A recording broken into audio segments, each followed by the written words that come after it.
Hello guys, welcome back to my channel kitchen queen. আজ আমরা আবার চলে এসেছি একটা নতুন ভিডিও নিয়ে। প্রথমেই বলে রাখি, আমার চ্যানেলে নতুন নতুন ভিডিও পাওয়ার জন্য অবশ্যই চ্যানেলটাকে লাইক, শেয়ার অ্যান্ড সাবস্ক্রাইব করে রাখতে হবে। তো আজ আমরা যেটা বানাচ্ছি, এত ফ্রুটস থেকে তোমরা বুঝতেই পারছো, আমরা বানাচ্ছি ফ্রুট কাস্টার্ড। তার জন্য আমরা এখানে 3-4টে বড় বড় কলা স্লাইস করে নিয়েছি, একটু খেজুর স্লাইস করে নিয়েছি, আঙুর স্লাইস করা আছে, কিশমিশ, কাজু আর ব্ল্যাক গ্রেপস যেটা বলে সেটা আর কি, কিশমিশ আর কি, সেটা স্লাইস করা আছে। আর অল্প একটু আম স্লাইস করে নেওয়া আছে। তোমরা চাইলে আরও অনেক ফ্রুটস অ্যাড করতে পারো।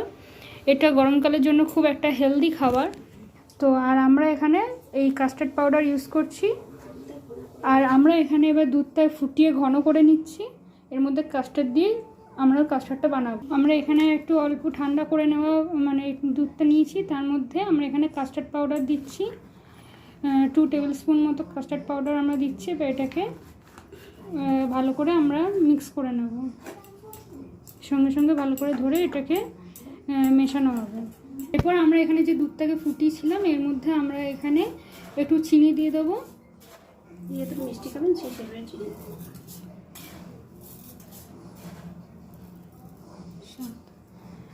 আমরা এখানে 7 চামচ মতো চিনি দিলাম। আপনার যে যতটা পরিমাণ মতো মিষ্টি খাবেন ততটাই চিনি দেবেন।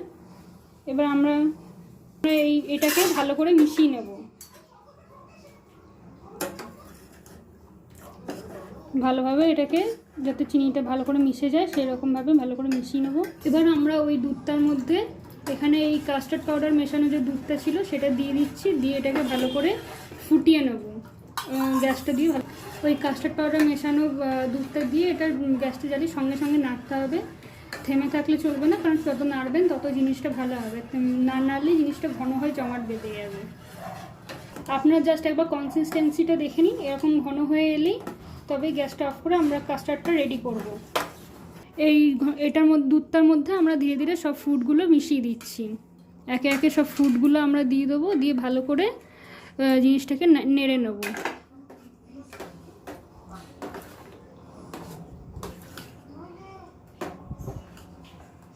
এখানে আমাদের কাস্টার্ড কাপ রয়েছে, এর মধ্যে আমরা একে একে কাপগুলো ফিল করে দিচ্ছি কাস্টার্ডটা দিয়ে।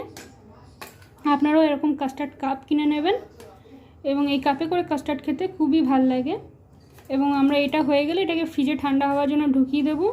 4-5 ঘন্টা পর এটাকে বার করে বেশ জমে যাবে, চামচ দিয়ে কেটে কেটে খেতে খুবই ভাল লাগবে। আমরা এখানে কাস্টার্ড কাপগুলো রেডি করে দিয়েছি। ওপর থেকে একটা করে ব্ল্যাক গ্রেপস আমরা দিয়ে দিচ্ছি জাস্ট সাজানোর জন্য। আপনারা চাইলে এখানে একটু বেদানাও ইউজ করতে পারেন।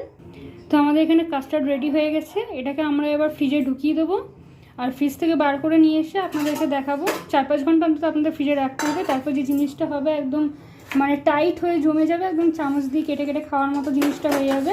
খুব দারুণ, গরমকালের জন্য খুবই উপকারী।